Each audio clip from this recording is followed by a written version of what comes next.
Here is part one of our interview with Alan Watt. Alan is an author, radio host, and deep researcher into the New World Order's long-term strategy of eugenics and more. I'm Alan Watt, and I've been following politics and geopolitics for a good part of my life. I didn't start off deliberately going out to find out everything that was possibly going on. In fact, I had no idea, to be honest with you, how vast the scale of an agenda, political agenda, is when you're bringing in a global society. Wars have many different purposes. Economics is only simply one big part of it, but culture change and the building of empire through the defeated nations joining in leagues. Every country was basically signing the same laws, and had been in my whole life, at the same time, that affected their societies. Laws were introduced and bills were introduced unbeknownst to the people in those countries that it was being introduced in their neighboring countries or even across the water somewhere at the same time. I realized there was already a governmental control, obviously, that coordinated all of this, and it led me into the United Nations. For every single department of government you have on a federal, local, county, state, provincial level, the United Nations had an equivalent department to deal with everything. It was already set up, in fact, to be global government. H.G. Wells said at the League of Nations, which was the embryo for the United Nations, he said, this is the nucleus of the world governments, when eventually all laws will come from there, be passed and signed into law by treaty of all the member countries. Eventually, we won't even have to go through the farce, and that's what it is, of voting in parties or candidates, because in the latter part of the 20th century and now into the 21st century, we're being trained, rather obviously, to simply accept rule by experts, rule by scientists, rule by professionals, and that's what they mean when they call governance. That's the term used. How do you get a domesticated herd to move from a field, a system in which it's been grazing for 20, 50 years, this kind of system, to this field over here, this new field?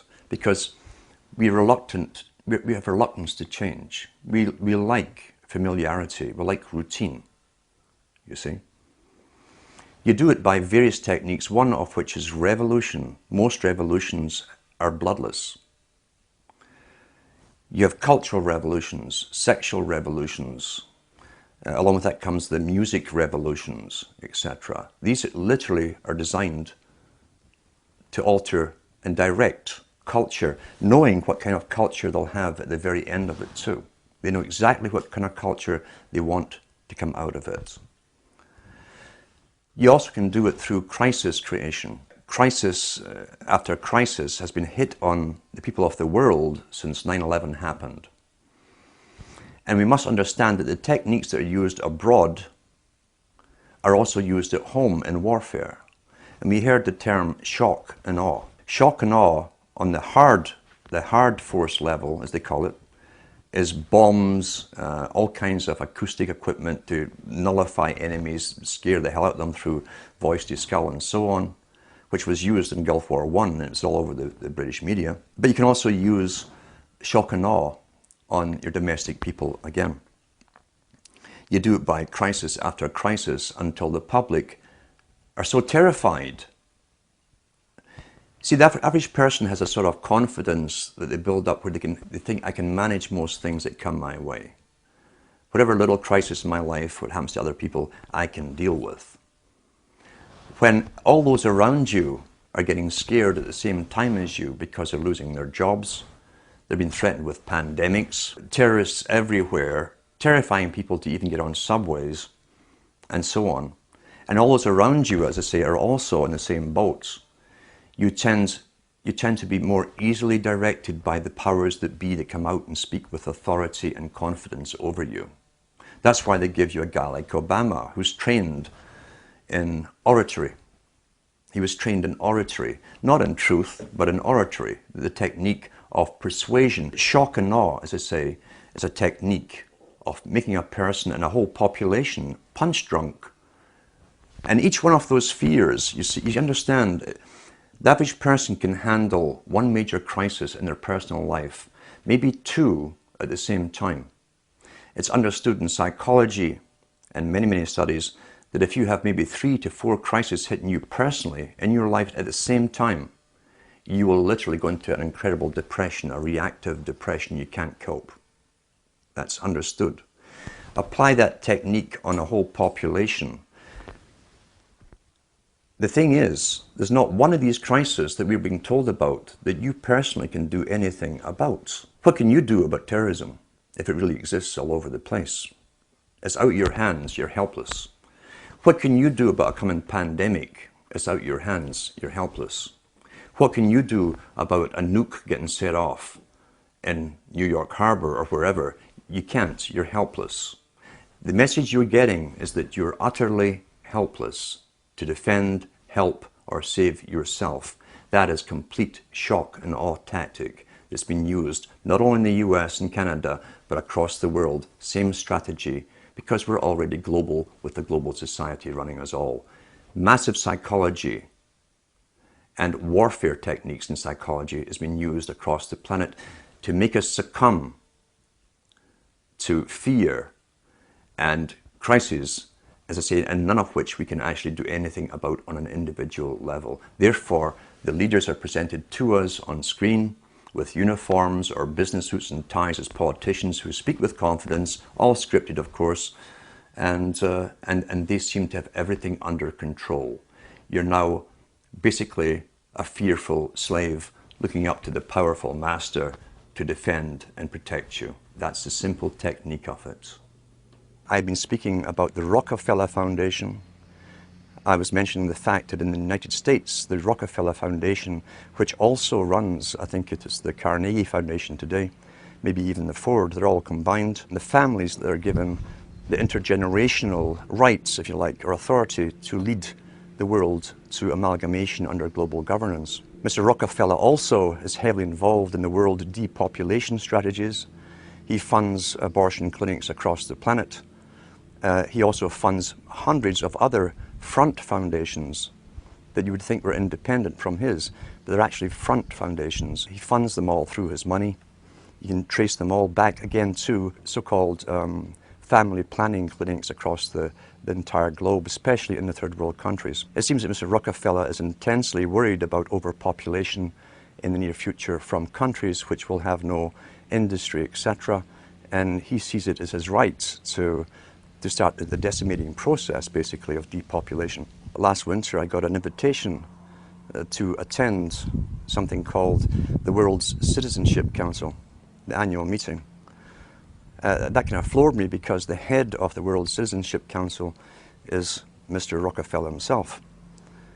And here I am speaking out about and against them.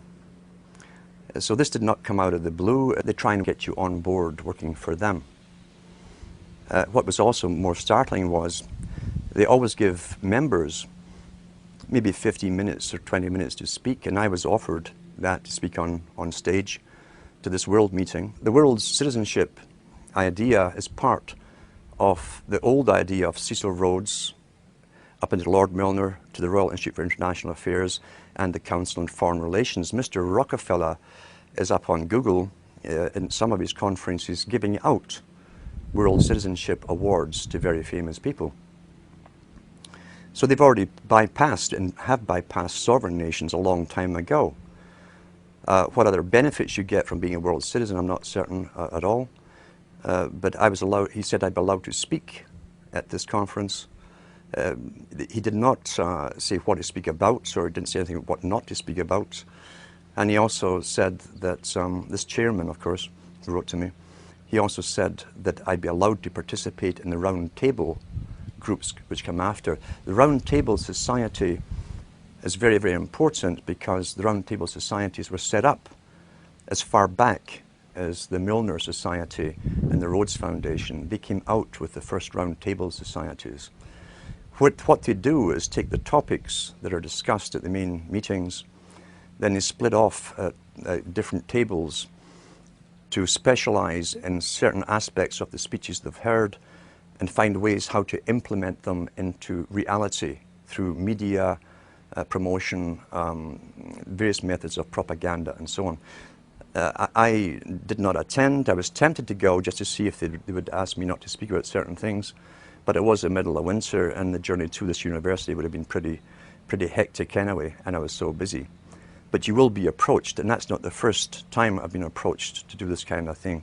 You'll find that some people are bought over. I should go back to Lord Bertrand Russell on this topic, because Lord Bertrand Russell said in one of his own books, the same book in fact, where he talks about those children who manage to escape the indoctrinations, who have intelligence and an ability to communicate to others, must be brought on board the system, employed by the system, bribed into the system if possible. That generally works with most people. He said, otherwise we shall have to eliminate them, because they did not want people around who understood an agenda that the general public are unaware of. Didn't want these people with the ability to communicate information, documented information, in a fashion that people understand out in the community where they could spread this word. That ties in with Mao Zedong, who said he was not afraid of armies. His worst fear was someone with a good idea, a great idea, a unique idea, and the ability to communicate it. So that is how they treat basically people with information. First comes invitation to join them. Many people do. As I say, Bertrand Russell backed that up by saying if they can't be brought on board, they must be literally eliminated from the public arena. That's how seriously they take this agenda at the top. They don't mess it around. The reason I think they don't simply come out and kill you straightforward is they don't have to do a messy job. There's many ways of killing you, especially in this day and age. But I think, to be honest, they're so arrogant right now at this moment. They're not too worried about the mass of the general population who are indoctrinated and updated with their indoctrination daily from television, as one example.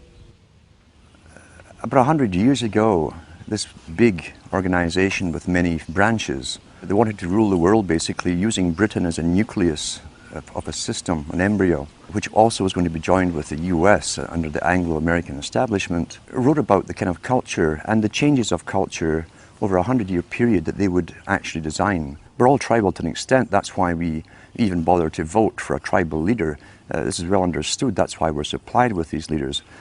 And because the average man was to become more disengaged from his own destiny as the expert class arose, it was decided that the males would get their outlet basically, gradually becoming helpless as males, through sports. Therefore they'd have a tribal team they could identify with, they could cheer them on as they were winning. In their own personal lives, they were getting nowhere. They were getting disenfranchised in a sense as experts took over decision-making for them in all kinds of fields. So this was psychology at use, planned before they even implemented the sports. When radio came along, of course, they used that to the maximum. Sports for the men, radio soaps basically for the women, and then in came television, as I say, with its alpha state, its hypnotic state. It took off. It really, really took off. And men became glued to the sports shows. The big think tanks, and we've had think tanks to do with always planning the future and how they would create societies and even different cultures within 100 years, say from this type of society to that society to the next society, how they'd implement it, again always through the youth culture, which is easy to do if you have universal education. You can always mandate the same system, same culture to be taught to the youth. However, as I say, since the 1960s, once television really, really took off, sports used to only come out on Saturdays, and over a 10-year period, it gradually came on every night of the week. Until today, we have even sports channels, sports. So now you see guys who are sitting home, who are basically powerless at work. They have bosses. They're powerless on the roads. There's police and traffic wardens and cops watching them. They have no means to feel strong, and so they tend to watch sports as a substitute. They project themselves into a game which they never participate in. But as long as their team wins, they feel something's happening in their life that's positive and it's successful. It's a very good substitute for many, many things as far as the elite are concerned. Now, the big think tanks that involved many professional people knew that they'd have to give something this for the males, and for the women they'd also give a substitute too. The intention being ultimately to alter society, drastically alter it so much that even the purpose, for instance, of marriage would lose any appeal. For the females, they gave them high fashion, accessible prices for high fashion clothes. They brought in, people don't realize they brought in the miniskirt back in the 1920s during Prohibition. They brought in cocaine at the same time as along with the booze to get young people in. The idea being that if you're doing something illegal, it's very naughty. Youngsters love to break the rules, get together, we're all being naughty together. And sex and booze, coupled with coke being smuggled in at that time, had its desired effects, but not quite the way it was designed to have by those that planned that culture, the Bernays types. And Bernays was heavily involved in this. So they came out, as I say, with not sex and rock and roll, but sex in a form of jazz. The Charlton dance came in, the miniskirt came in, sex became rather rampant for the first time. All the old traditional taboos were broken with one generation, but there was fallout to this change, this massive change in culture. The fallout being that they did not have the antibiotics to treat all the sexually transmitted disease that came along. Secondly, they didn't have the legal abortion clinics to take care of the unwanted children that also were produced by hyper-promiscuity. They opened up big orphanages to try and take care of this, the boys' towns. They had ones for girls too. But there was so much backlash, especially in the United States, from the old Christian communities, that they had to tone it all down. It kind of flopped, as I say. Sexually transmitted disease became rampant, so did unwanted pregnancies and abortions. And so they went back to the drawing board, because remember, before this all happened, the big players, the new high priesthood, we'll call them, of the Time Lords, those who create the future, work in think tanks for the big establishment, had a definite mandate. The only problem was, how do you achieve that mandate over a time period? So they went back to the drawing board, and they've always known, for instance, that in wartime, more children are produced because young people who might go off to die tomorrow tend to be far more promiscuous. They brought this back after World War II big time and worked on it steadily. All their tax money went into one particular area of research, not just for the atomic weaponry and so on. It went into finding ways of finding a contraceptive that was effective. When they found it and launched it on the scene, at the same time as they launched what they called pop music, along with drugs, LSD and so on, they brought out the contraceptive. So then permission was given, in a sense, and promoted from the top down, even from the BBC, which is, remember, the BBC is owned by the British government. It's an arm of the British government. It talks on behalf of the dominant minority who rule Britain. So they began to promote all this stuff. All the DJs they'd bring on television would interview the top pop stars of the day. They were all stoned out their minds. Some of them were falling out of chairs, and the interviewers would say, "Tee-hee, aren't we naughty children?" All aimed at a young generation to emulate. This is what we do. Monkey see, monkey do. Once again, remember, the prime intent was to break the old culture of boy meets girl, going together for a while, getting engaged, getting married, having children. The family unit, they'd said, when they had the League of Nations, which was the precursor of the United Nations, said they'd have to destroy the family unit. Pretty well all of H.G. Wells's non-fiction books promotes all of this agenda. And in fact, he coined the term in the late 1800s. This is how far back this agenda of promiscuity had to go. He coined the term free love. And in one of his books written before 1890, he says, we must promote free love in order to destroy and end the obsolete family unit. Once that's done, he said, the family is no longer in the way when government comes for an individual. Each individual will be solely responsible to the government itself, and no family will stand up around them like a primitive tribe and defend them. At the same time, the foundations within the United States and Britain and elsewhere were funding what appeared to be far left groups, communist groups. So much so, as I say, the Rees Commission went in to look into this from the 50s to find out why top capitalists who owned international corporations and banks, international banks, were putting up foundations to fund far left groups. Well, we know now it was to literally destroy the old culture in order to bring in the new culture, the new society.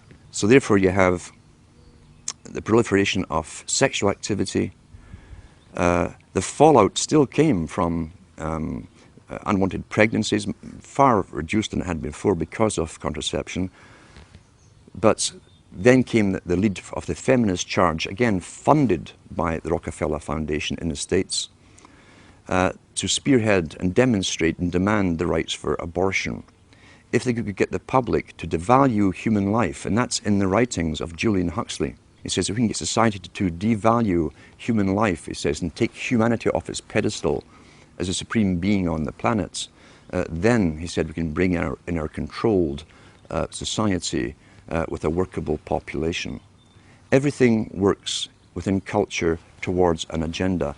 And as Plato said so long ago, over 2,300 years ago, he said, culture and cultural changes must be authorized from the top.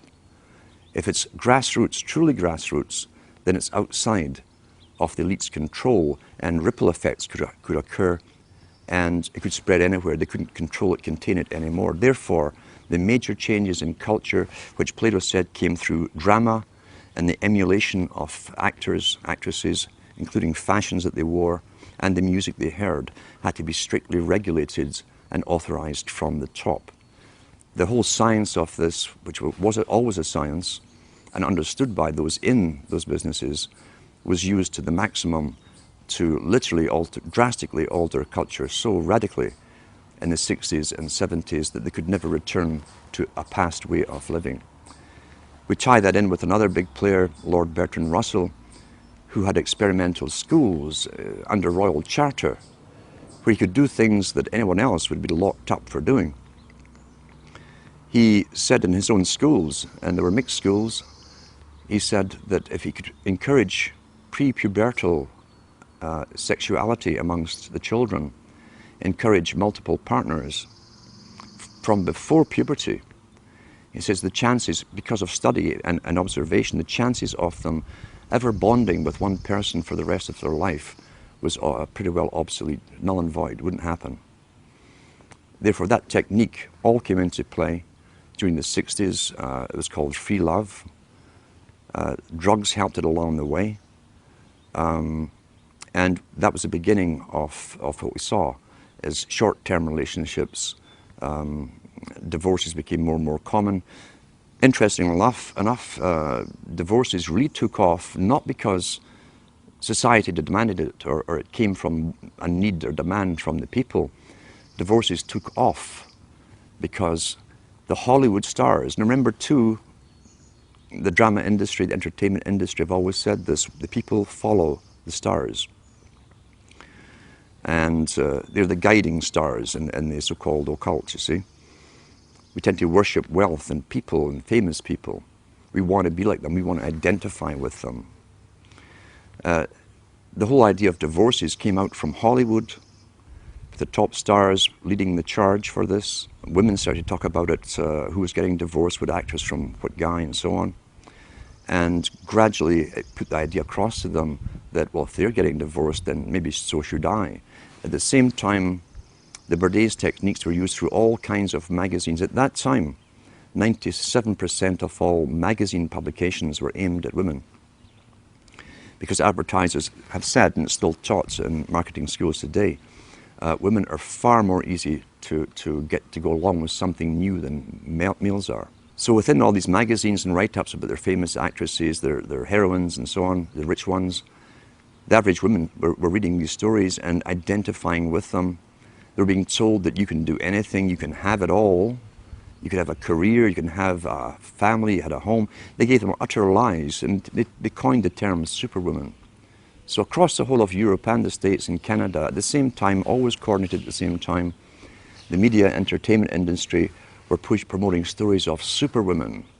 And they'd find someone, real or imaginary, we'll never know, who supposedly was a CEO of a company, who had all these children at home, had a great husband, could manage everything and could cook great cuisine, blah, blah. And that, of course, is a fantasy. This put pressure again on most women to try and live up to the fantasy, as all advertising does. And most of the stuff we're getting is advertising, or at the very least is basic psychological manipulation. Bernays' techniques again. Remembering too that he called it the creation of a consumerist society.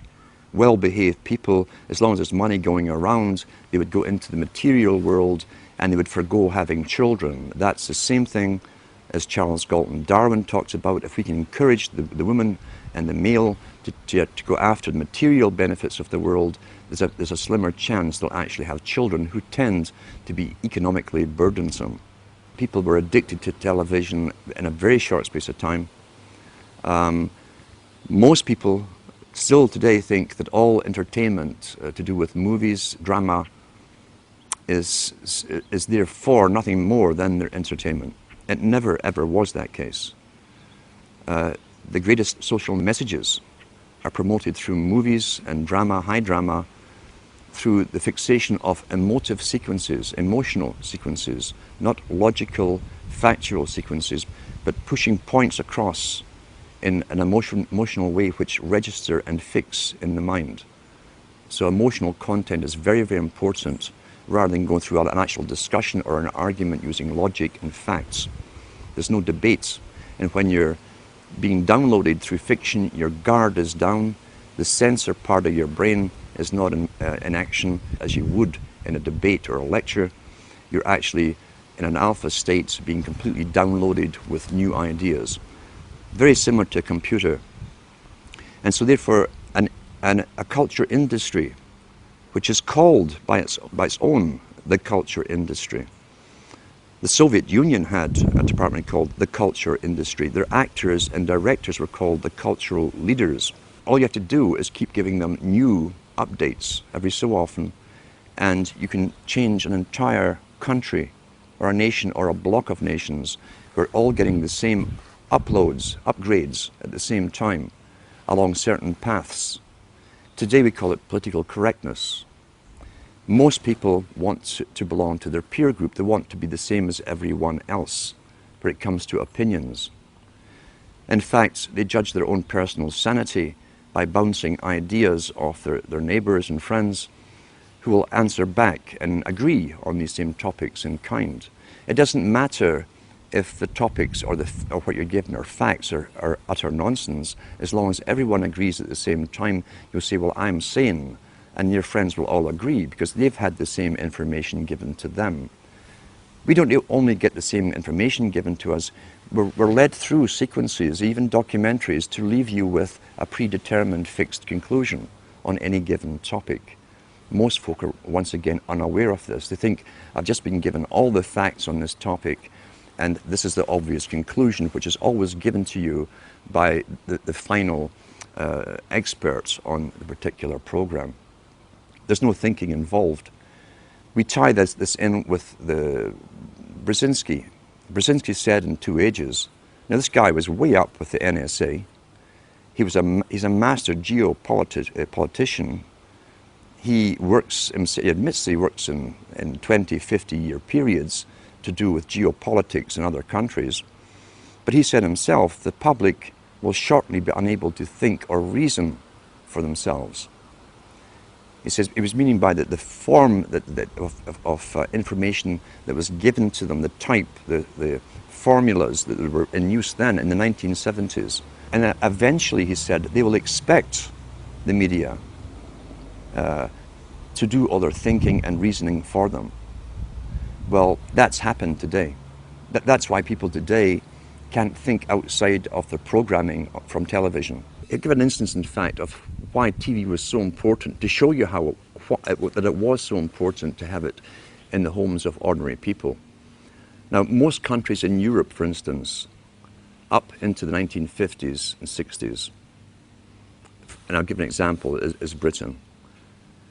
The working class people did not have credit cards. You could not get a credit card. You couldn't get a bank loan without collateral to put something up against it. So therefore you were at pretty well a fixed income. There was no extra cash outside of rent, food and so on, clothes for the children, essentials. There was no extras for luxuries. There was no credit given to them. Yet the British government, just like the Chinese government did 2 years ago, made it a mandate that every household in Britain must get a television set. And what they did, they made one exception out of all the things that the people could need, really needed. They made one exception. They allowed credit companies to come into being. They could go round the houses every week and collect half a crown or 5 shillings or whatever it was and pay off a used television set. The British government made a deal with the United States of America to buy in used televisions which were then reconditioned to be sold to the working class all across Britain. As I say, they wanted a TV in every home. Now, since when is government interested in how happy you are at home? You know, there's another reason for this. And sure enough, the working classes all got these DER. DER was the company that brought them all into Britain. And the guys came around every weekend collecting their half crown, 5 shillings. And suddenly and I can remember where I was, it was one of the last areas really to get television, a real working class area. I can remember this high being taken by my parents to the local park on a weekend and passing dozens and dozens and dozens of other couples on the way with their toddlers as well. When he got to the park, which was a valley, there were over maybe 1,000, 1,500 couples along the grass in the valley. And that's where everything was discussed. Local politics, national politics, labor unions to do with their mining and so on. And everyone mingled with everyone else, old school friends and so on. That system had been going on for hundreds of years, where people communicated thoughts, real feelings, real things that really mattered to them and their communities, to each other, conversation. When the TV came in, and I was still about this high, within about a month, I could go down that park every weekend and no one was there. It literally overnight killed off the socialization and interaction between people and tradition, again, where they exchanged viewpoints, gave each other news, helped each other out, who was sick, who was this, who was that. Everyone helped each other out. And from then on, you could pass rows and rows and rows of these old, and they were called row houses, all joined together.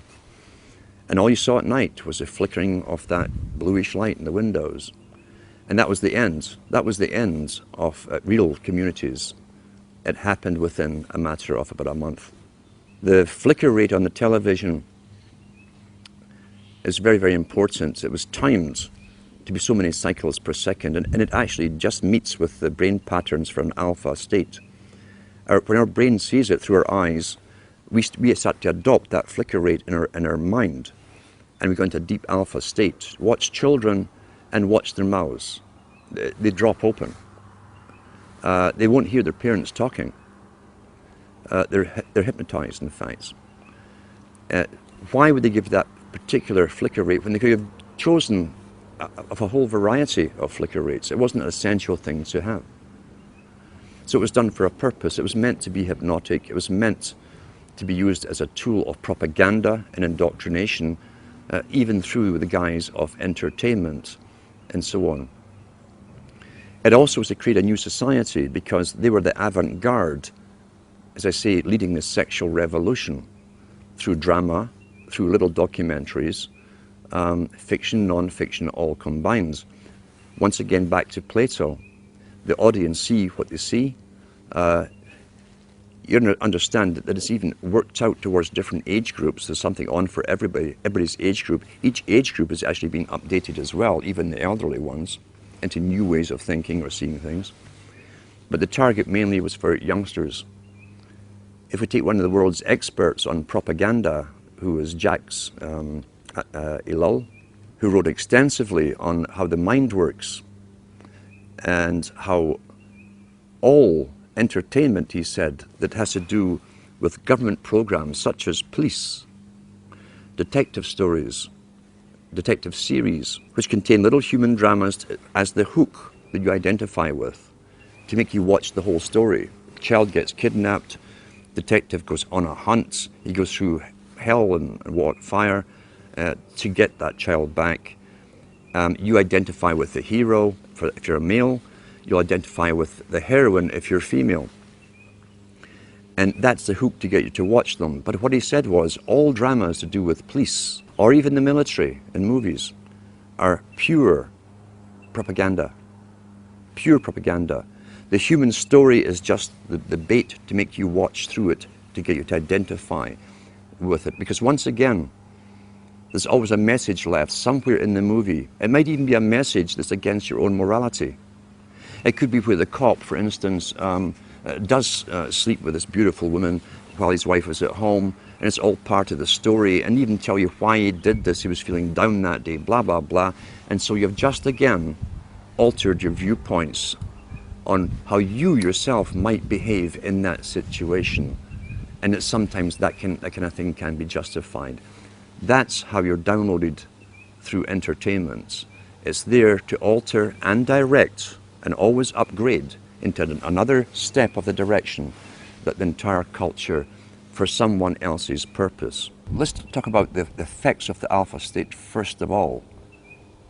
Recent articles I've even read on the air from various science studies show you that even when you switch off television, you remain in that alpha state for maybe 45 minutes to an hour, sometimes longer, depending on how long you've been watching it. With high definition, again, why would a president of a country mandate that all TVs had to go high definition? Is it because he really cares so much about your happiness? And he wants better quality for you? Or is there another reason for it? Well, I'm sure the effects of the old flicker rates and what it did will also be incorporated in high definition, but with even more added benefits for bringing you into a complete hypnotic state. How do you wake someone up who's addicted to television? You can't. Very, very simple. You can't get your daily brainwashing, where literally it's bypassing any consciousness in the person. You can't take that every day and still try to wake up and learn at the same time. I've known people who've gone through complete withdrawal from television and gone into depressions because their entire routine is broken. They also have time on their hands, which is a big aspect of control, remember too. If you can take time away from a person who can think for themselves, who might say, oh, I'll go and read a book, I'll go and study something, or if you can take that time away from them and have them mesmerized in front of a television set, then you'll keep them dumb, stupid, compliant, and going along with the system. I always advise to people, if you know someone who's watching TV, it's quite simple to find out where they are mentally, psychologically, in the understanding of things. You can ask them a few simple questions. If they give you standard television answers, forget it. Simple as that, forget it. If you see some spark of their own opinion coming in, there's maybe a chance you can do something with them. But you cannot get off. You see, television it can be classified as a drug. Any addiction is still an addiction. Television is an addiction. People watch 4 or 5 hours per day. Top psychologists and even the United Nations have talked about the use of television for creating the new culture for children. How many people know that all government agencies or departments, all governments in the world, basically, have departments of culture which hire cartoonists and pay their expenses to do cartoons, always incorporating the latest political correct story to do with environment, waste, bad adults and how they've destroyed the planet through their consuming, etc. Have many people realized as you plonk your children down in front of it to babysit them that they're actually being brainwashed scientifically? And these cartoons were designed by experts to get their message across to those children, implanted in their young minds, fixed in their young minds forever for the rest of their lives, ongoing daily, and even right down to the novels that you read to children that are designed for children too, which will incorporate all of this, all paid by government grants to authors and writers. You literally have to take it into your own hands. It's one of the most dangerous tools that can be used. It's also dangerous in this extent that why do you think government licenses TV stations? If you were an independent producer, TV station who came out with this kind of information, you would not get a license. You'd have to be authorized and politically correct with a whole bunch of things to do and not to do written out before you'd be given a license. And you'd be checked on every so often to make sure you were following those topics that you're allowed to. If you want to advise people on television, and you can do this with yourself, how to train yourself, how to watch television. If you never get involved, you understand a storyline, you watch a movie, but don't get involved in, as I say, there's always a thread or a hook for you to follow, a plot, whatever, the chase. The guy always ends up with the beautiful woman at the end after going through hell to rescue a child or whatever it happens to be or save the world. If you can stop yourself from getting lost in the emotional part of it and study the movie as you're watching it, you'll learn the techniques that have been implanted in the movie itself. That's a great way to learn. If you can do it with yourself, you can also show other people how to do this, to actually study everything as it's been presented to you. And eventually what you'll find is that when you're watching even documentaries, you'll see how the documentaries themselves are shaped to give you the opinions, often very strong opinions, without giving you specific facts or giving you distorted facts, etc. Learn how to critically analyze and think as you're watching. And if you can show others this technique, a good example is sit down with someone who regularly watches a good movie, one that you've previously watched, and then point out all the politically correct little inserted words, slogans, phrases that have been put in there, and show them how it's been done. That way it can actually be fun to study television and write down all the different things that they've missed, but it's all implanted subconsciously in their mind, because those implants, those subconscious implants, will become their opinions, and they will never know how they arrived at them. They won't remember it's from this particular documentary, this particular movie, or whatever. So that can also be fun. That's a positive side of it. You can train anyone to do this. With the internet, the first person to mention it that I know of, at least to the public, was again this master, Brzezinski, in his book Between Two Ages. In the early 70s, he said, shortly a system will be given to the public of mass communication, which will cause a revolution, be a revolutionary thing to change society. But he also mentioned and hinted at the fact that there would be regulation behind it. He mentioned too that those who brought it in would never lose control, the main control over the internet, because after all, knowledge is power. Knowledge has always been power. That's why all down through the ages, the real machinations of government are never told to the public. Real power comes from understanding and having all the facts on any particular topic. So therefore, the internet was to be given to the general public with other intentions. Initially, it was to get them all into it. Now, what did the elite want to achieve? What was their point of view? They wanted people to become so used to the internet they couldn't do without it. Now we see businesses really can't do without it. They can't imagine going back to pencil and paper and taking inventory and all this kind of stuff. For the youngsters, who must be the generation they target, they made sure that that's the only thing I knew about the internet. from the media. I was completely ignorant about it, and computers. The only thing I knew was there was lots of pornography on it. Every paper kept telling you about it, which again is the same old technique they used in the 60s and 70s. Aren't we naughty? Wink, wink for the rock stars on television. Knowing all the youngsters would get into it when their hormones are high. That's all they're thinking about. But once folk were addicted to it, they also planned to gradually alter it, keeping the people addicted to it as they changed it into another system where mainstream media, the authorized media, the culture creation industry media, would eventually have prime, or the main dibs, the first grabs at the main bandwidth that eventually they're claiming will have to be reduced. So in the meantime, there's never been a window of opportunity for the general public to use a medium to communicate to each other alternate news, verified facts to each other as we have at the moment. That eventually, supposedly, is going to be policed. They've had international meetings, the first one held in Canada, under the guise of the United Nations, or the auspices of the United Nations, to do with regulating and censorship of the internet.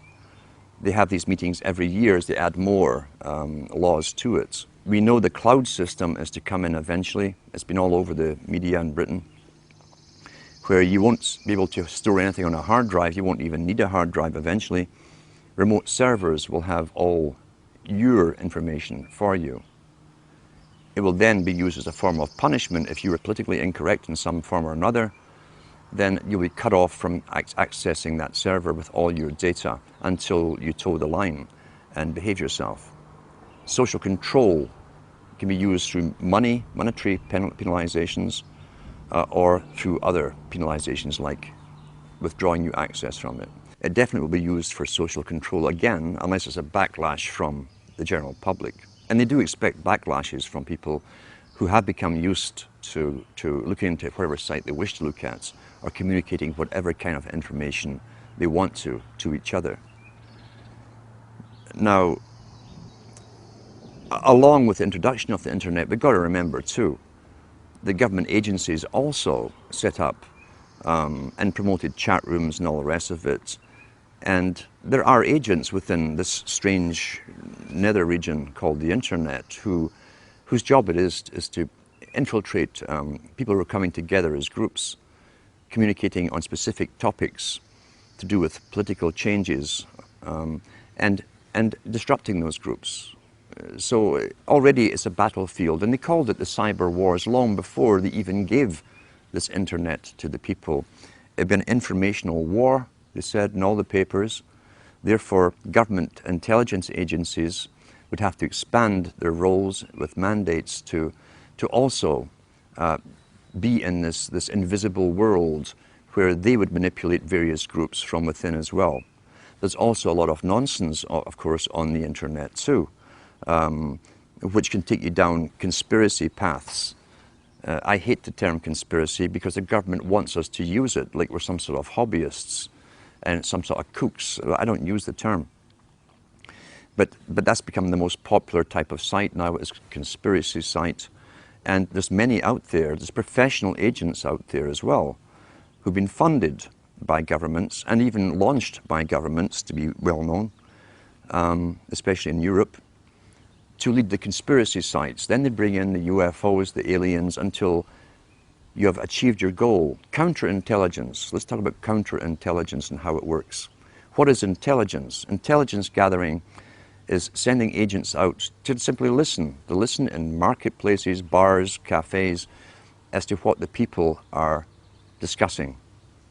Lawrence of Arabia, in his own book, 7 Pillars of Wisdom, was trained as an agent. He was trained in Arabic languages. He was given lots of money, he and 11 other people, trained from Cambridge, and sent over to the Arabic countries to start up Arabic newspapers.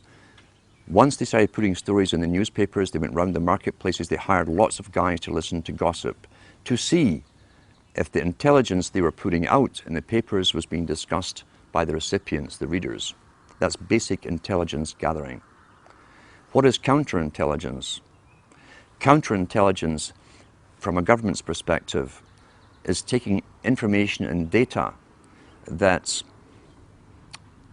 could be crucially, it could be bad for the ruling regime, and finding ways to counter that knowledge, counter it.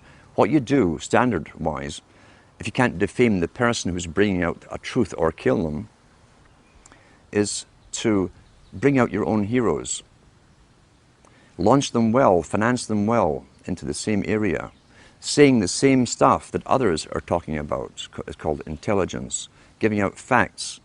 And once they have the following, then they start bringing in aliens and UFOs, and they bring in the New Age, the whole New Age religion into it. Spirituality is the big term they're using today.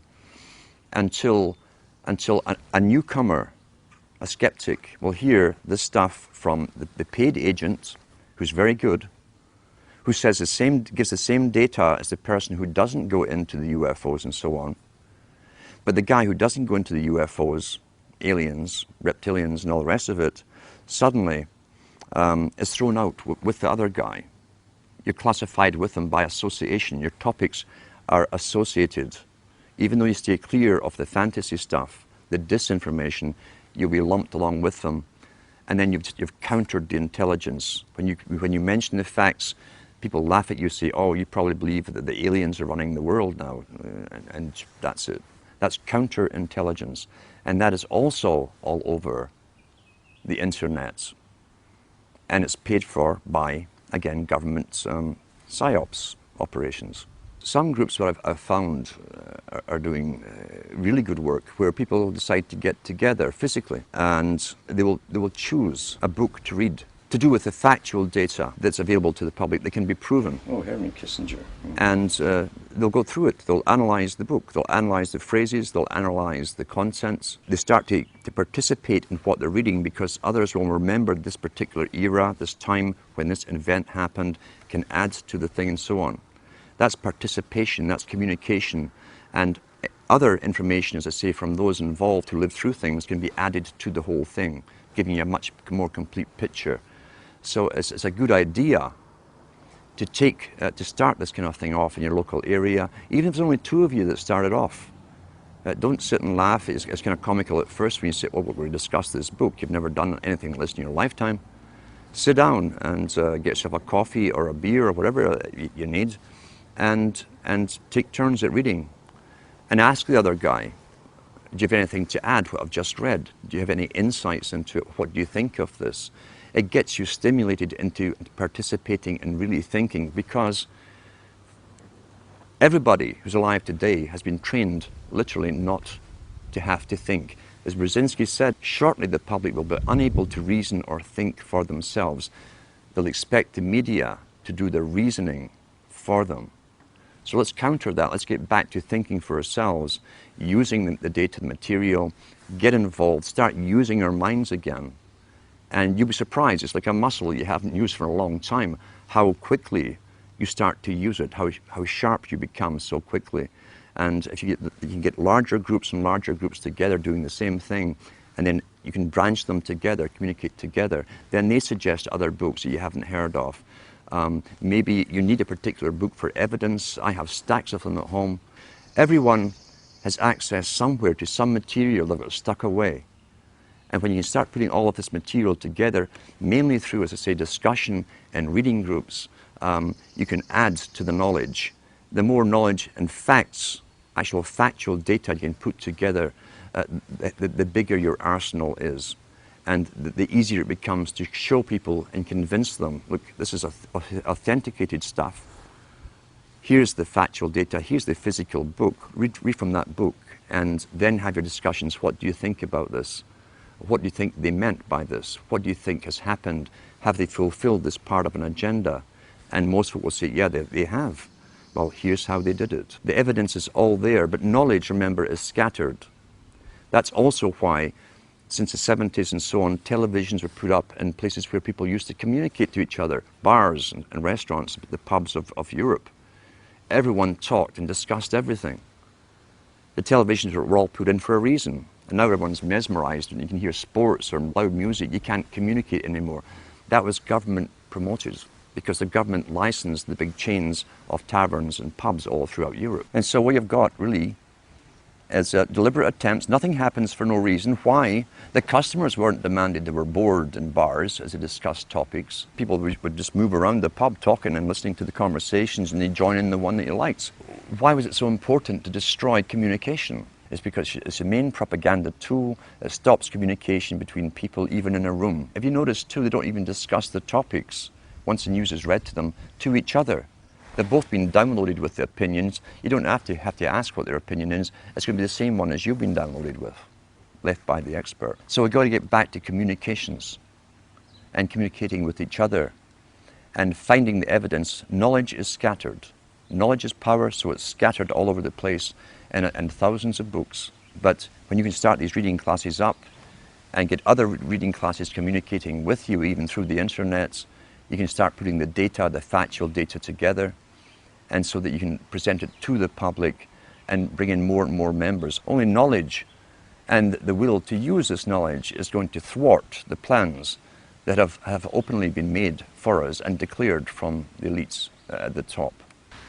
The whole problem of being involved in a community can be a double-edged sword. We know, for instance, that commutarianism is a term used first by Bush Sr., talking about the collectivist society coming in. The United Nations has us all split up into communities. It's promoted through local TV. Even Sudbury here has your community. This is your local community. Be involved in your community. They're talking about a politically correct community. That's the problem. Government really penetrated and altered and distorted and changed society through communities. Not just with television, which has certainly destroyed the community spirit. The intent of governments, this is how abusers work too. Abusers work with the same technique because they want power over a victim. The abuser will come in and take care initially of problems of the abused. Often the problems are the very outcome of what the abusers have been doing to the victims in the first place. Governments came in with welfare, for instance, a long time ago, in all countries about the same time. At one time, families helped each other out. You didn't need welfare. If someone lost their job, everyone chipped in. You didn't condemn the family member for being unemployed or ill or whatever, or losing their job. Families helped each other. Now, the family, remember, is still really the smallest nucleus of a tribe. And then government came in with unemployment insurance, which they took off you, but nothing was for free. And gradually over time, when people became unemployed or even sick for a while and couldn't work, I heard people even say to their own relatives, well, go to welfare, that's what they're for. There are social agencies to deal with this. Until today, we're in a sad state where even close relatives won't help each other out. They expect the government, the abuser, the government is the abuser. They expect the government to take care of all financial problems for the unfortunate victims. And they stop helping each other out. We've got to start reclaiming the rights to, and you can do it personally with people you know, to help other people out and start countering the government's mandate. Because the government's mandate is for control over the victims, not to help the victims. Those who fall under that particular level into the welfare state have their lives run by government agencies and social workers. That's what Huxley says. He says that they won't need their survival capabilities. Russell said the same thing, because the government is taking care and making all their decisions for them.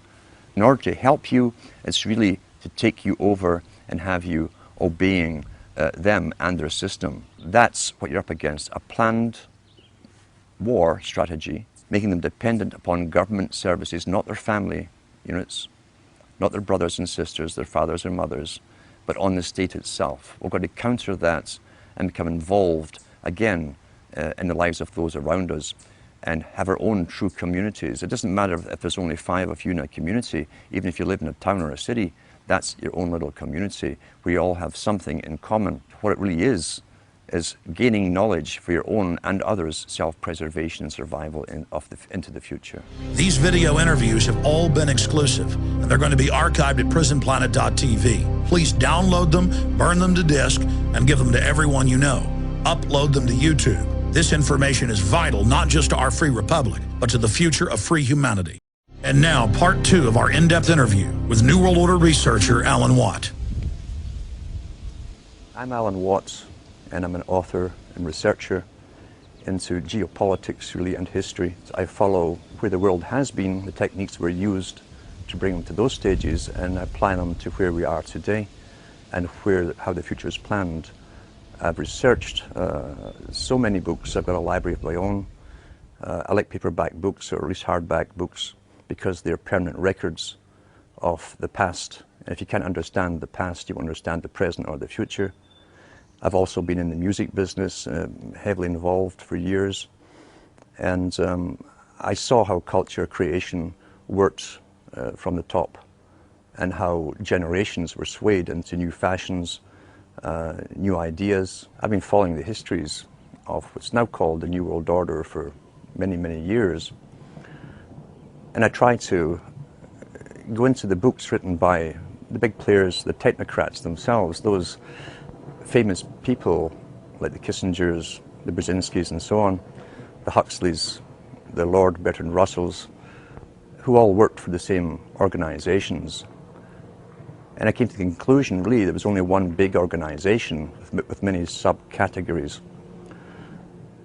These boys tended to publish the world that they saw coming into view, and they wrote it in their own hand, basically. They told us where they were taking the world. And when you start studying these things about the age of 14, 15, or even younger, and reading their books, and you live long enough, you will see that the world has turned out exactly as they planned. This can't be coincidence. And who can really write up a wish list and make it happen globally, unless there is an organization very, very powerful, probably the only organization really on the planet, an organization that can fund all sides, all oppositions, and using the synthesis of conflicting parties, they can literally make the world come into view as they planned. They plan in centuries, and the astonishing thing is when you go into the United Nations, which was loosely based on the Soviet system, they plan certain parts of their agenda in 50-year plans, some in 100-year plans, and some even in 150-year plans for different aspects of it. The Russells, the Huxleys and so on, Brzezinskis, also use the same terminology with their long-term plans. And you've got to understand too that nothing in culture comes out from the grassroots. Even Plato talked about that thousands of years ago. He said that if it was a grassroots movement really coming from the people, then those in charge, the dominant minority, would lose control. Therefore, every change in culture, right down to fashion and music, and this was written 2,300 years ago, had to be authorized from the top and promoted from the top if it fitted with the continuance of control over the public.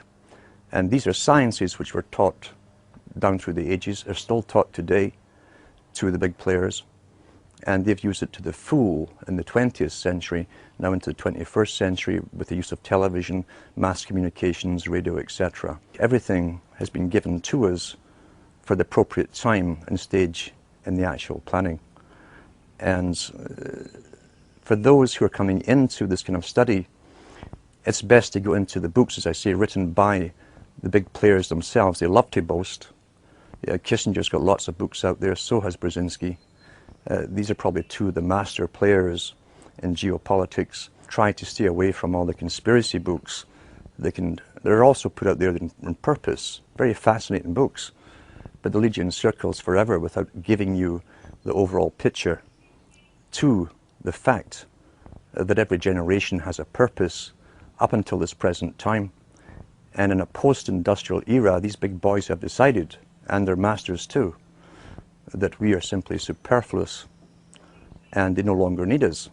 Hence, we have big foundations coming forward and organizations like the Optimum Population Trust, who have decided to come out openly and demand that governments start radically reducing the populations. We are now the useless eaters, as Lord Bertrand Russell called us. Our ideas, our opinions on everything, our worldview, even to do with population and the fake view that we're overpopulated, is all projected to us by the mainstream media, working in concert for their masters.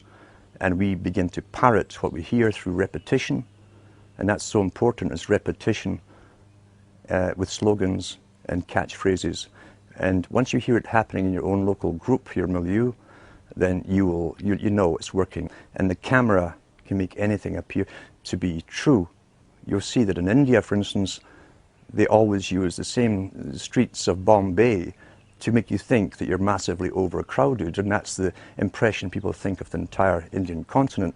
The Indian continent is huge, with thousands and thousands of miles of forest where no one lives. It's the same in Africa too. China, being the model state for the world, for instance, put into effect the United Nations policy to the extreme with its population reduction and the movements of people off of the rural areas into cities. They started that years ago. Right now, they're in the process of moving 200 million more people off into the major cities, and that's the major newspapers. The cities appear to be crowded because everyone's being moved into them. In the Western world, since the 1950s, again under the term of urban sprawl and stopping urban sprawl, the Western countries also signed agreements to do no more building in the outskirts and of the major cities. All existing buildings have to be used or else knocked down and replaced with even higher ones. But regardless, with the immigration and the free flow of people now from third world countries, the Western countries appear to be overcrowded. And yet the UN's own statistics show, and so do the national census show, that the Europeans, for instance, Canadians and Americans who have been here for a couple of hundred years are actually in decline. So the overpopulation problem is simply an image projected by the media as more and more people are crammed into the same cities and they bring more immigrants in to fill them. But I also realized the system of schooling when I was going to school was bogus. The histories were bogus, and I was very, very lucky to have access to very old libraries, town libraries. Some of them had reference books going back into the 1700s, written at the time. When you compared the histories I was being taught in school to the histories that were written at the time, they were completely different. You had a deeper understanding of how geopolitics had been used in the past to even populate the country of Canada. London couldn't get immigrants to go off into the new colonies. What they did for Australia was to create so many laws that you couldn't help but break them, and poverty, and therefore stealing a loaf of bread to feed you or your family would get you deported to Australia with your family. That's how they populated Australia, crime. They created the laws for crime. With Scotland, they had a rebellion, which could have been rigged, and I often think it was, and the whole of Scotland was punished, and they deported millions of the Scots off to the Americas to populate the Americas. This is geopolitics in action. That's how it works. And whole peoples are often moved from their land because the elite masters want them elsewhere to be productive for them, themselves, the masters. When you look at the strategy for the US and Canada, again, long-term strategy, long-term planning, you'll find that the big corporations of their day, the Hudson's Bay companies, the Fraser companies, were given charters to own the land before Canada was Canada or US was the US. They were simply called the Americas. These were private international corporations that had the power of life and death over everyone who lived within their areas. The Queen or the King had a consulate in every country, Lieutenant General or Governor General they call them. We still have one in Canada today who represents the Queen. They have all the powers over life and death of subjects under that governor. How they stopped rebellion in the past was to give us an idea of what they called democracy. They knew from the Chartist movement in Britain, for instance, and elsewhere, other countries, people were demanding rights for the first time. And so once again, they gave us champions to speak on our behalf, which calmed the people down, thinking for the first time in history, the people were involved in their own destiny creation. And nothing was further from the truth. Because the planners knew that once you bring people into a country or a continent, create real wealth for them and get businesses going, clear the land, drain the swamps, and so on, they can take it all away from you through laws 200 years down the road. And that's what's happening now. Long-term geopolitics once more.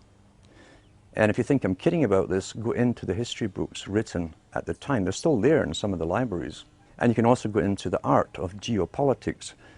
There's even videos on YouTube on Brzezinski boasting about how he set up the Taliban in Afghanistan. You'll see him encourage them to fight the Soviets at that time in the 1970s. And he actually says, yours is a holy war. This man, who obviously believes in nothing but himself and his own peer group, is encouraging other people to go and fight a holy war, a jihad. And he uses these terms against the Soviets, knowing full well, once it was set up and it was backed by the CIA, that 10, 15 years down the road, there'd be a problem. And then they'd have to go to war with the very group they'd created to fight the Soviets. That's what's happening today. Long-term strategies. Well, that's how history has always been run. If you can go into the books where you find the British Home Office is mentioned, study the history of the diplomatic corps. Because the diplomats were spies. They would go into territories, set up embassies, collect intelligence data for future invasions. Their job was also to try and grab the rights of minerals, gold, silver, etc. across the planet. All natural resources. And find ways, long-term strategy, to either bribe it off the present rulers of those countries or else create an ultimate war with them and simply steal it under the guise of occupation. We're living through a stage today, as I say, where this is all coming to a culmination. This is the post-industrial era. We're post-technical almost in the West. It's all done in other countries, all the technical stuff. And Brzezinski himself talks about the technocratic era, where the future will be for an elite with a highly trained bureaucracy underneath them and scientific elite who will not need the human labor that they've needed in the past. Human labor that is excessive and is unemployed and is hungry is now a threat to that established elite. So now they're doing something which they can only do to the human species. They don't need to do this with animals. With animals, just go out and hunt them and kill them. We're the only species that has to be convinced to allow ourselves, for the good of all, to be sterilized and bring down the population through abortion on one end and euthanasia on the other, under the guise to save the planet. And unfortunately, with the massive propaganda campaigns that are all over media in every country at the same time, with all the big foundations backing them with unlimited financing. Remember, the foundations are owned by the international bankers themselves. Then they can pull all of this off, and unfortunately it really is working. In kindergarten now, you walk into a kindergarten anywhere in Europe or Americas, and you'll see the rainbow inside every single one of them. You'll see all the terms about the world. Here's the globe, we're all global. And you'll see the greening messages everywhere, everywhere. And how sacrifice will have to be made to save the world and the planet and future generations of society. Sacrifice. You tie that together with the institutions that were comprised of the Fabian Society. It was a member of the Royal Institute for International Affairs. That's one society. The Council on Foreign Relations is also the same thing as the Royal Institute for International Affairs. They are what Thatcher and Professor Carroll Quigley called the parallel government. They have told us what the future is going to be. Some of their members have even written books about the need to cull off massive amounts of the population by any means possible. And so we see this final stage being pushed as they convince us that we are the problem. The Club of Rome, that also belongs to the same group, in the 1990s, the two founders said that back in the 1970s at the Club of Rome, they were given the task as a premier think tank for the globe, this global society, the task to find ways of reducing the population and controlling the people to go along with this, convincing the public how to go along with it. And they said they'd looked at all possible means of doing so. What had worked before? Again, geopolitics, strategy. Under warfare conditions, the public will give up freedom. The public will be directed by governments, bureaucracies, and police, military, etc. Under warfare, the public sacrifice. They'll have less food, they'll ration stuff. They go along with it to save themselves.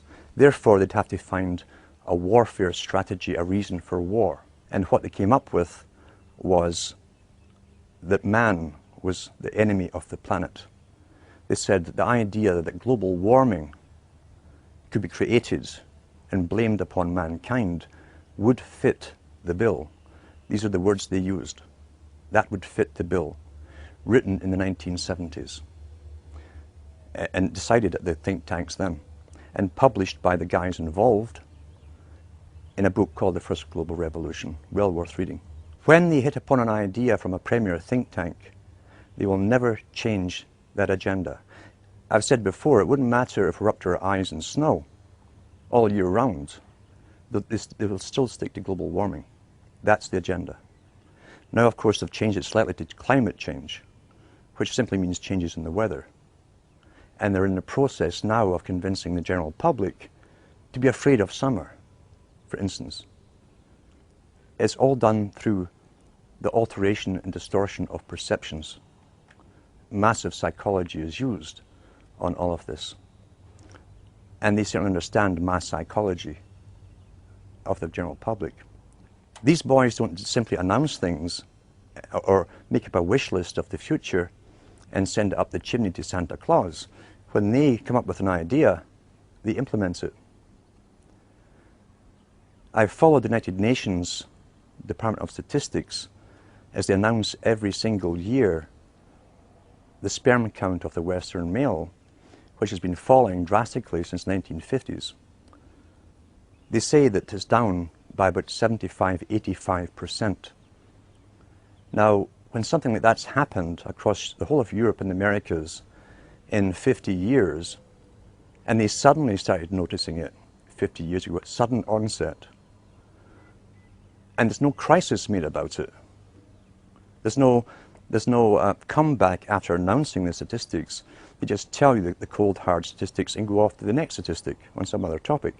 That means it's part of the agenda. Otherwise, it would be a crisis. If this wasn't planned and part of the agenda, believe you me, it would be a crisis if they didn't authorize it. And now they tell us that the average American has less than 20% sperm and only about 15% is motile. That's not a coincidence. What happened in the 1950s to start out this ball rolling? In the 1950s, they suddenly put all the known female synthetic estrogens into food supply. They put it in baby foods. Procter & Gamble were the first one to admit, after investigation 40 years later, that they were using a rinse to supposedly sterilize the baby bottles, and it contained bisphenol A. An odd thing to rinse baby bottles with, when bisphenol A is the very thing that attacks young male children at that age and stops the testes from developing properly. You go back even further into more detail and you find out that the cosmetic industry were using insufflatants. Insufflation is a technique where certain carriers are put into the creams themselves, and these creams then absorb into the skin, carrying other chemicals with them. They're almost like they carry the payloads into the target in the bloodstream. We find that the women were highly toxic with the artificial bisphenol A and other ingredients. And therefore, within the first 8 to 12 weeks of pregnancy with a male child, there's a very good chance that male would grow up to be either almost completely sterile, or as I say, maybe have some motile sperm. This was all understood 50 years ago. Bisphenol A, for instance, was discovered in the 1890s, and the properties it had against humans, especially males, was known then too. Now it's in all the beer cans. Great target males again. They line the cans with it. There's been many exposés on it now. The CBC in Canada, which is a government-owned television station, it's the BBC basically of Canada, did a documentary series called the Disappearing Male. And it goes through all of that in that particular talk with proof. Also, when we go back to the writings of Lord Bertrand Russell and Julian Huxley and Aldous Huxley, who were also related to the Darwins, by the way, you'll find that they talked about ways to sterilize the populations in the 30s, 40s, and 50s. But of course, and they even said they would use the needle to create a compliance, pliable population, meaning to dumb down the people and also to bring down the fertility rates. In the 1950s, across Europe and the Americas, what came out, under vast promotion, what came out? The polio vaccine came out. That was the first one ever to come out through a mass fear campaign, a massive fear campaign. Polio was very, very rare.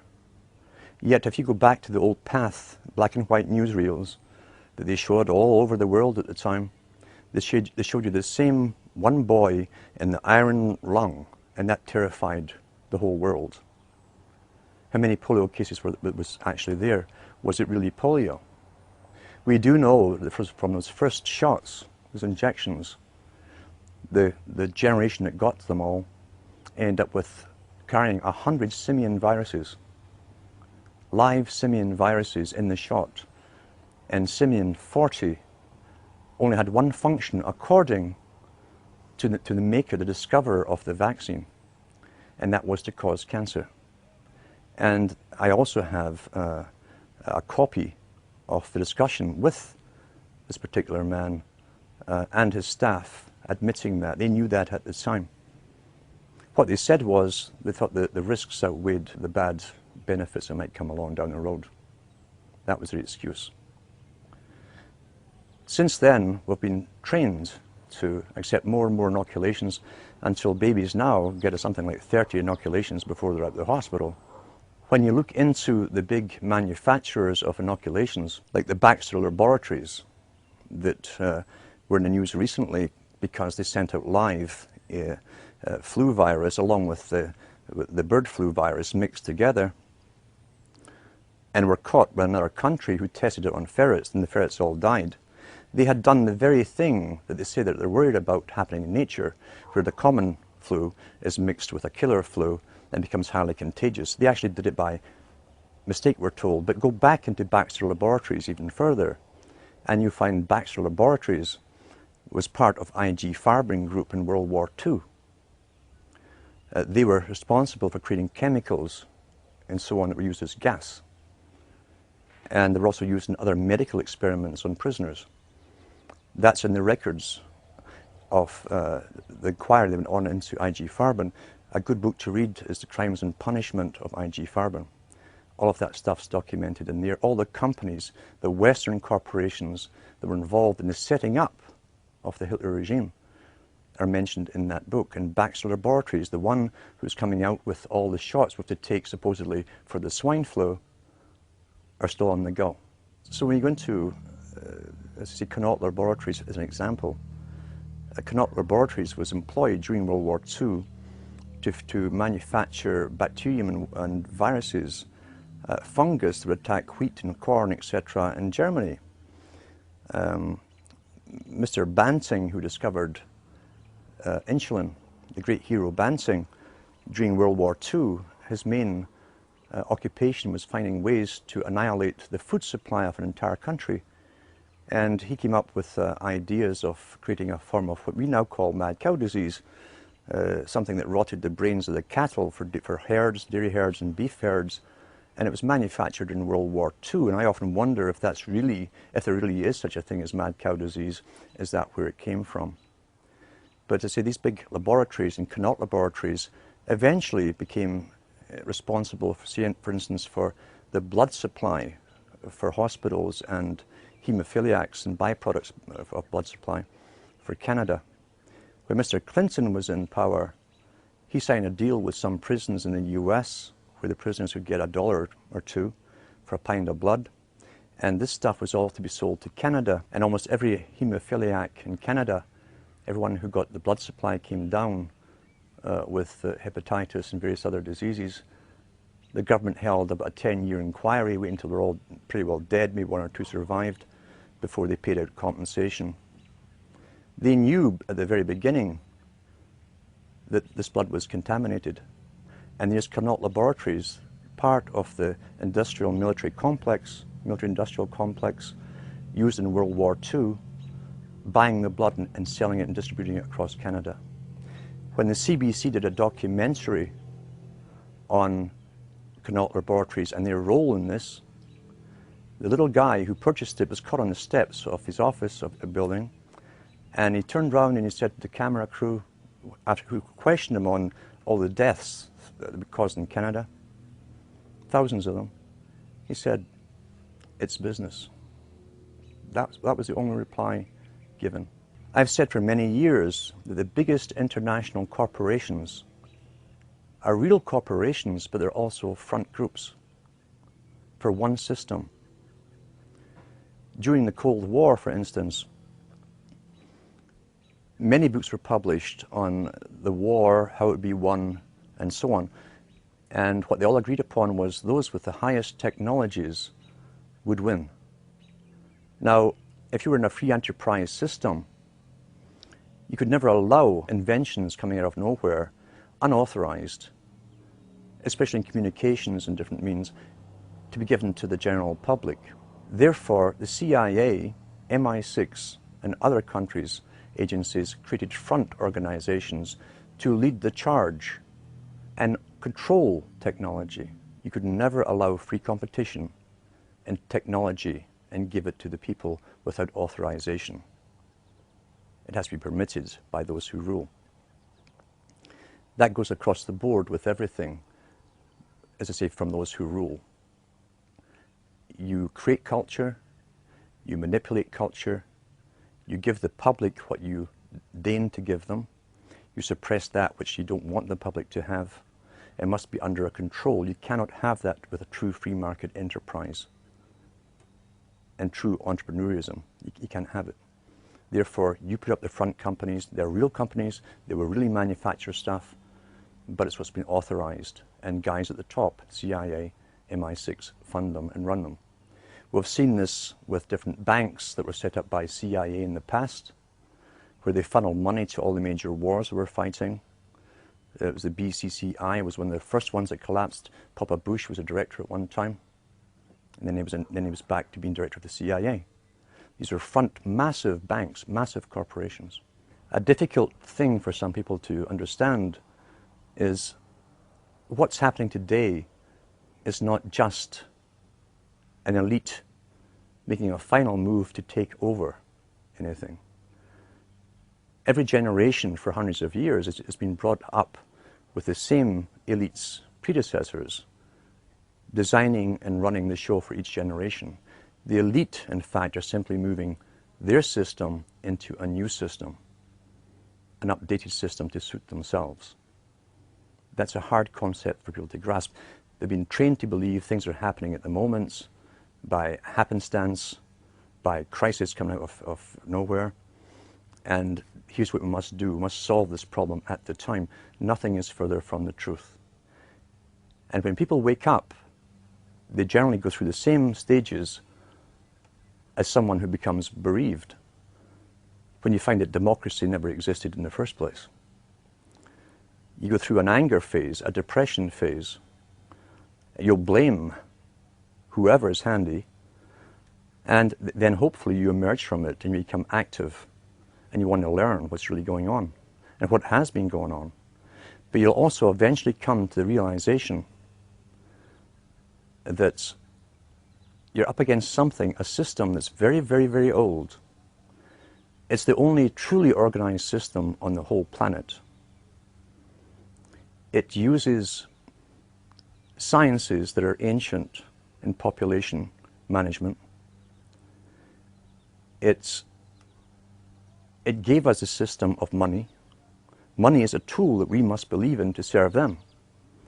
Karl Marx was quite right. He was one of their boys who was set up to set up the dialectic. And he was quite right when he said that money is a tool of the elites. It's essential that the people who stop bartering or working for themselves and start using money as a means of exchange, which then can be taxed back from them, are becoming slaves. Because under law and legality, for a thousand years, no one could take anything from you. Money represents your food, your home, everything. When it's taxed back from you, they're creating a form of slavery. Therefore, it's essential that the workers believe in money. The elite have all the money in the world. They own all the resources in the world. They don't need money, but they need us to believe it's the only thing that we must use. Today, the power of the purse, as they call it at the top, is being used to the maximum to tax almost everything back from the people that they earn. You tie that in with Charles Galton Darwin in his book, The Next Million Years, where he lays out the next few thousand years up to 1,000,000 years for the elite and all the changes that will happen. The grandson of Charles Darwin, who again was related to the Huxleys and many others. And he said, we are in the process, in the 1950s he said this in his own book, we are in the process of creating, he says, slavery has always existed in one form or another. There's different ways to have slavery. You can either get a bunch of henchmen, force a tribe into obeying you and being your slaves. That's a lot of force. But you have to feed them, etc. Or you can allow them to keep so much of their earnings for themselves, to maintain themselves, and take off all the rest to supply the elite and the structure of the system over them. But he says, we are now in the process of creating a more sophisticated form of slavery. In other words, the general public who would drift into the system and it would become natural for them would never twig on that they were actually slaves. You tie that in with the institutions that the Huxleys and the Darwins belong to. The Royal Institute for International Affairs, which has branches in every country in the world, they set up the United Nations. They said in their own writings, from the earliest times to the present, the world they're bringing in is to be a world where everyone who is born, or would be allowed to be born, would be born to serve the state. That would be their sole function. That's if they had a job for you to fulfill or a need for you. But it's a more sophisticated form of slavery. And we're going through it today. These families have been at this for at least centuries, and I think much, much longer. Why is it that the Rothschilds come onto the scene as a revolutionary family? Why is it they suddenly could take over 5 countries with 5 sons, create central banks, or take the central banks over that already existed? And why is it that right to the present time they're in the forefront of world politics? Why is that? Why doesn't a generation of the Rothschild go off in some other direction or lose interest? You're dealing here with a specific religion and a cause, a purpose. You will only find this kind of fanatical intergenerational devotion to an agenda when there's some kind of religion involved in it. When did all these families crop up? With the banks. We find that when the Rosicrucian court was created at Queen Elizabeth I's court, and that's open history today. John Dee, Francis Bacon, Francis Drake, all these boys were a member of the Rosicrucians. It also broke out in France and Germany at the same time, and they even announced their presence by billboards all across Paris. But the members now, as I say, in Britain, were open in the time of Queen Elizabeth I. Their idea was to gain gold and money through plunder, and they basically lived off of the Spanish galleons for an awful long time, as the Spanish were taking the gold out of South America. But John Dee and Bacon also were advisors to kings and queens. And they wrote about how to control, guide, mislead, and always fool the populations. And always, too, to get them into warfare, thinking they knew what they were fighting for, but the public were never to know the true ambitions that they had. John Dee coined the term the British Empire. It didn't exist before he said it and wrote it down. He went to the Queen with the idea. And he said, a system should be set up where countries are invaded or taken over by Britain to create a world system which would be based on free trade. Free trade. It says those countries willing to adopt the British system would be given special status and its most favoured nation trading status. The very same terms that are now used in all the charters they draw up for free trade across the planet. Yet we're going back 500 years to find it first used by an advisor to Queen Elizabeth I. So therefore we know there was a world plan underway. We also know that Kipling, for instance, who worked for the British Raj in India, wrote many books, and was a very, very high Freemason, was sent over to the US, where he spoke to the US Senate, equal to equal, and said, we pass the torch on to you. America was then to take over the financial cost of conducting this world war, basically, to take over a world into a global system. I'm Alan Watt, and I'm a long-term researcher into the geopolitics and the psychopolitics of a world society, basically, the society that's bringing in globalism in our lifetime. In the 1950s, a book came out called The Next Million Years, and that was done by Charles Galton Darwin. Now, like the Galtons, again, were another special bunch that came out to do with eugenics. And they started up the IQ tests that are now used across the world for school children to try and get the average intellect of children, classify them in grades, etc. And they then intermarried with the Darwins. So Charles Galton Darwin was the grandson of Charles Darwin. He was a physicist. Again, too, what we're talking about is what Huxley said. Huxley being the end product of selective breeding to get a scientist, then so was Charles Galton Darwin. They were bred along the Platonic lines. Plato talked about it too. And they became the scientific class. Charles Galton Darwin was a top physicist in Britain, worked on atomic energy, weaponry and so on, but he also was attached to other delegations at the United Nations, had a lot of power, was well known, getting a lot of exposure on political viewpoints and social viewpoints in the media. And he came out with the book in the 50s called The Next Million Years. The Next Million Years is an astonishing book because it's an incredible boast of how an elite would literally rule the world for another million years, and how it would be done, not just could be done, but would be done. But his biggest cry throughout the whole book was that the media and educational systems would have to work so hard on the general public, even from schooling up, to get the public to go along and allow themselves to be somehow sterilized. He said that the inferiors would outbreed the superiors, and that was his greatest fear. Now, he spoke on behalf of his own establishment, his own group, so they were into eugenics.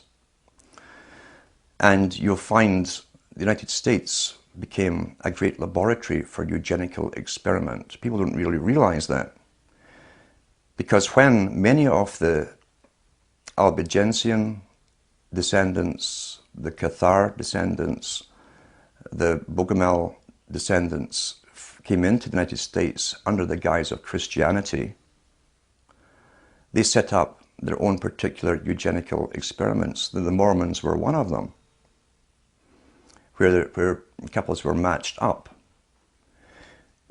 One of the greatest experiments that's ever happened in history was the NIDA experiment, Oneida, New York, where the man who set it up was given free rein to match up men and women, not to live forever together, but only to copulate for specific offspring.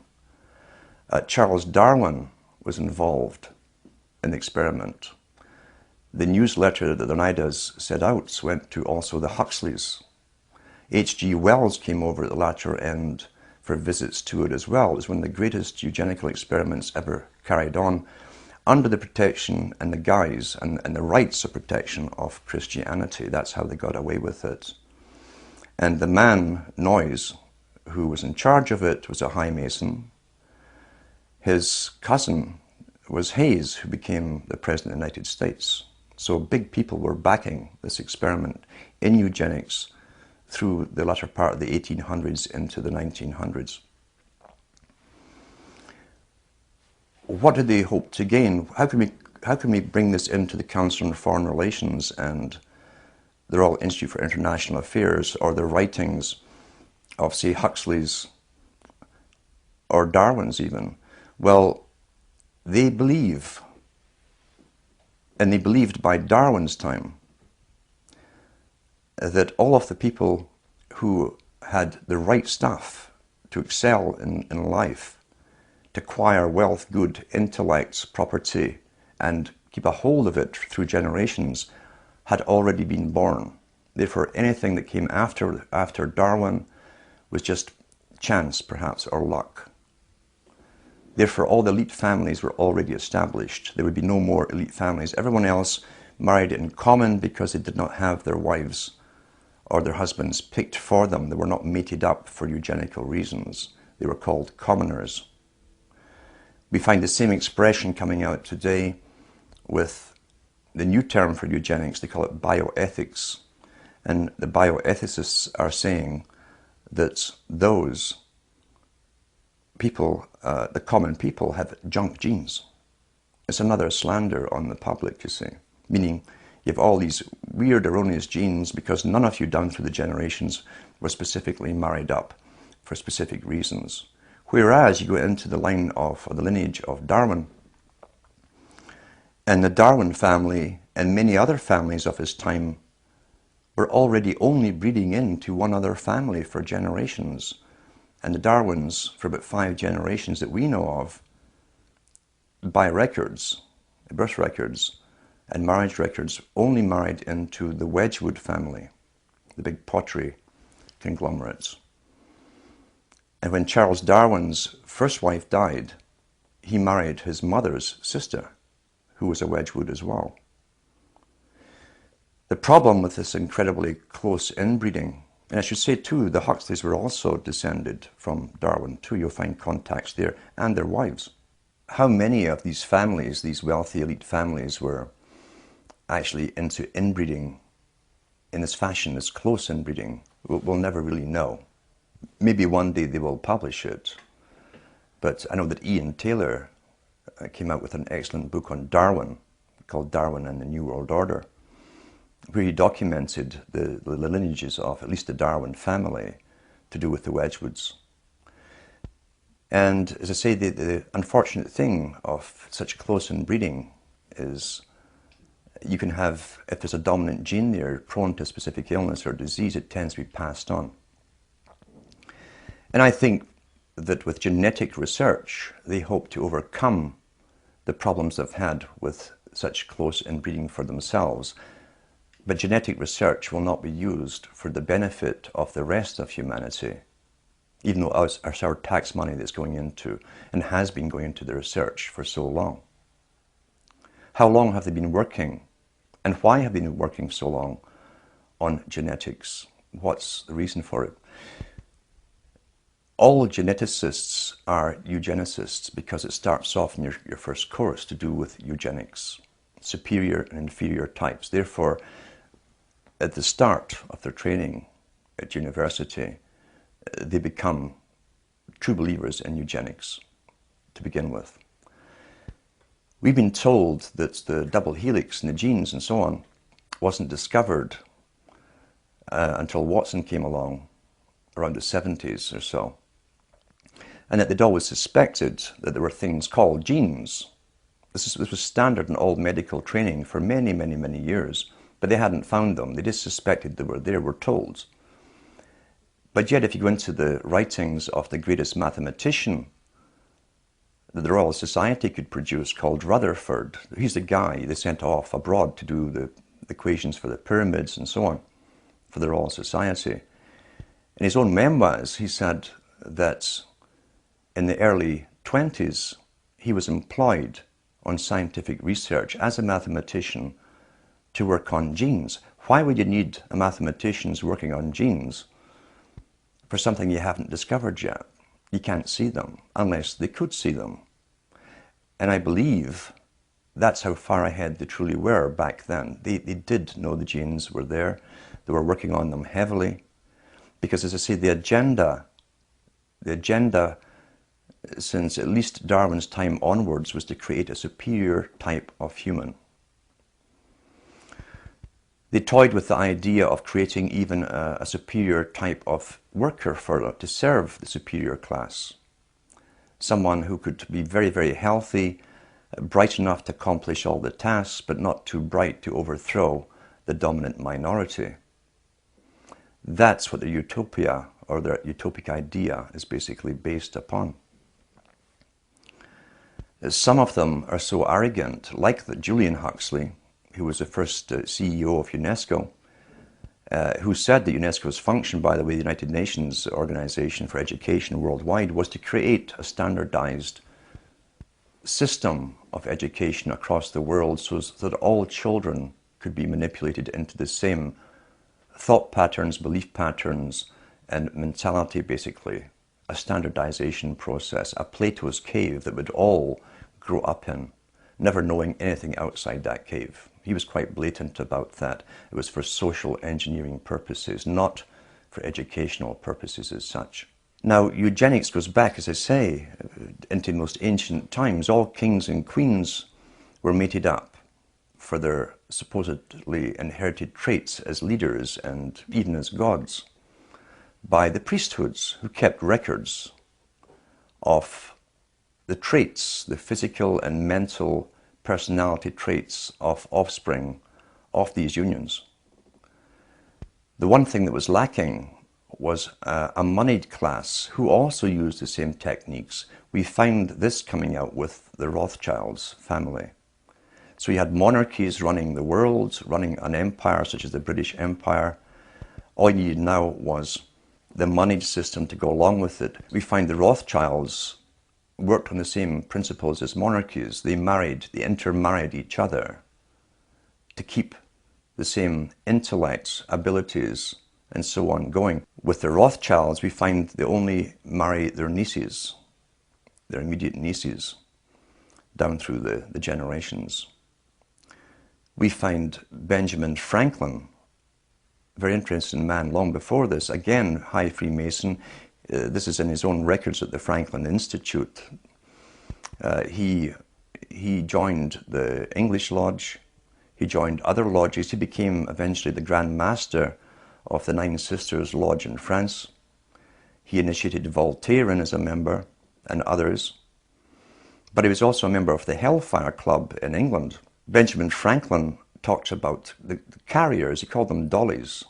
These are women who had selective genes. They were the products themselves of selective special breeding.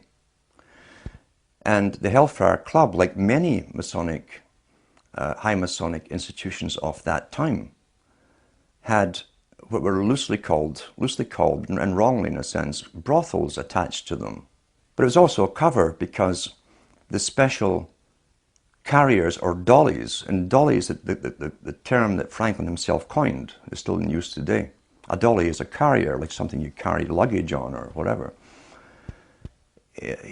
Basically, he said that those who were worthy to go on and breed with these particular women, who were of noble birth, most of them, would have the pleasure of having the offspring, knowing they had the offspring, and the offspring was guaranteed a life of high exposure in science and perhaps leadership in the world.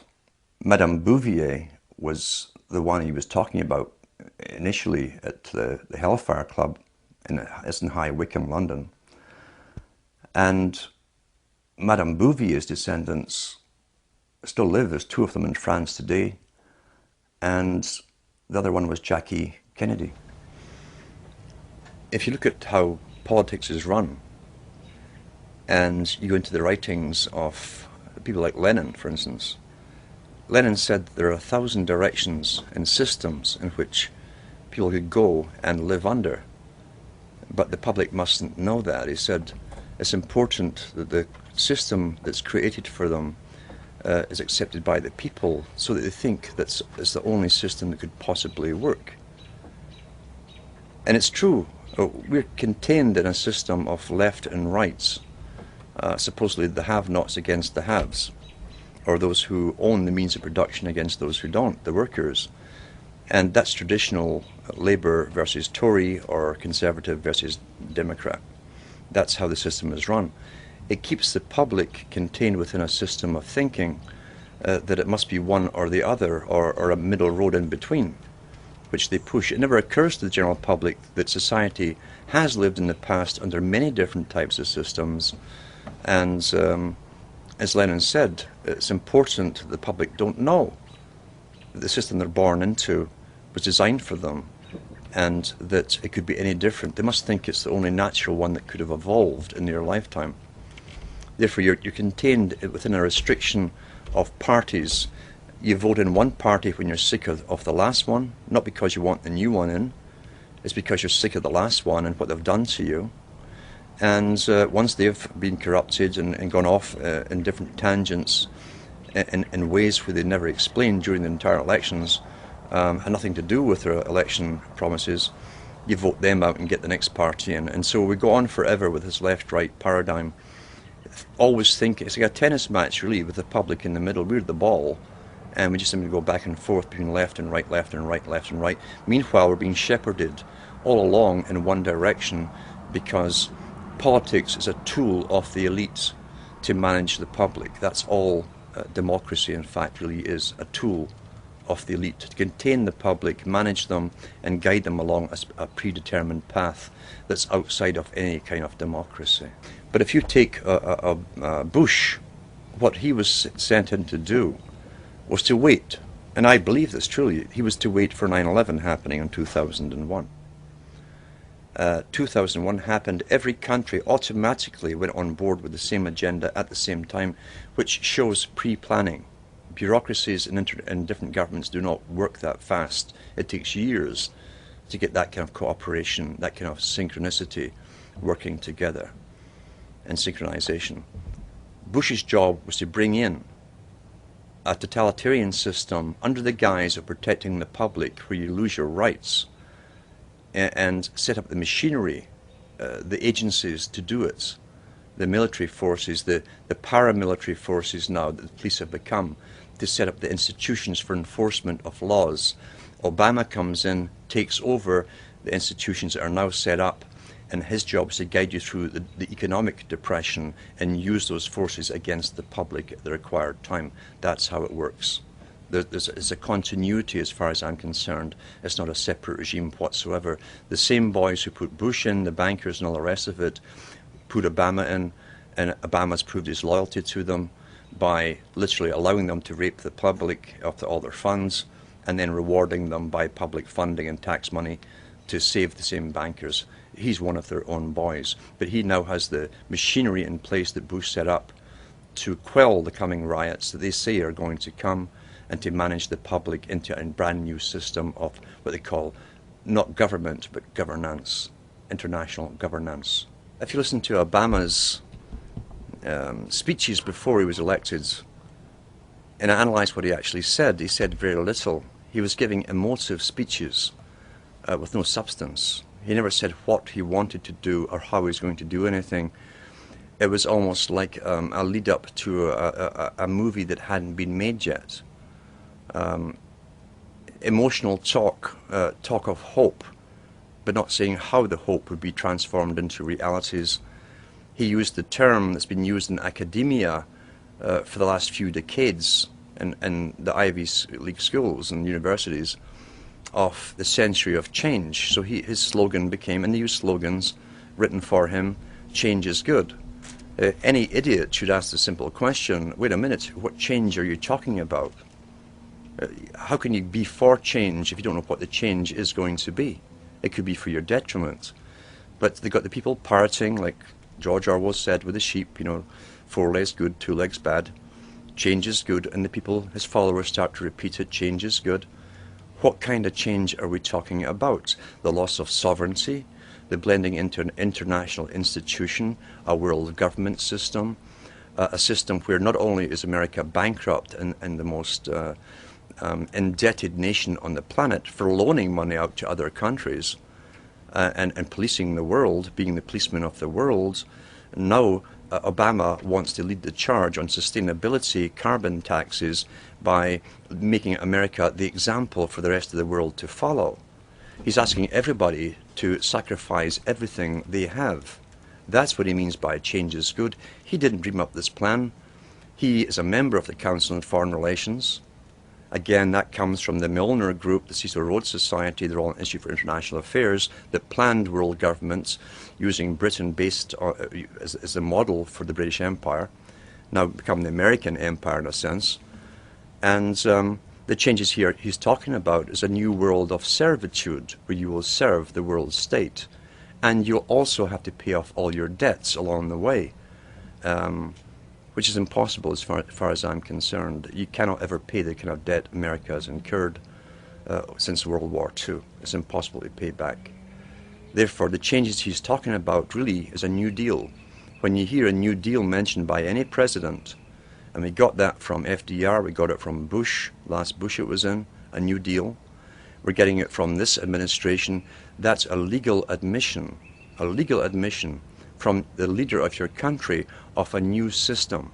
A New Deal is literally a new system. The first system was the Constitution. You got an updated system with FDR as government became incredibly big and centralized, and now you've got a New Deal under the guise that change is good. Who planned the change? It wasn't the people who planned the change. Who will benefit will not be the people. It's the world of sustainability, Mr. Rockefeller, the population reduction plan.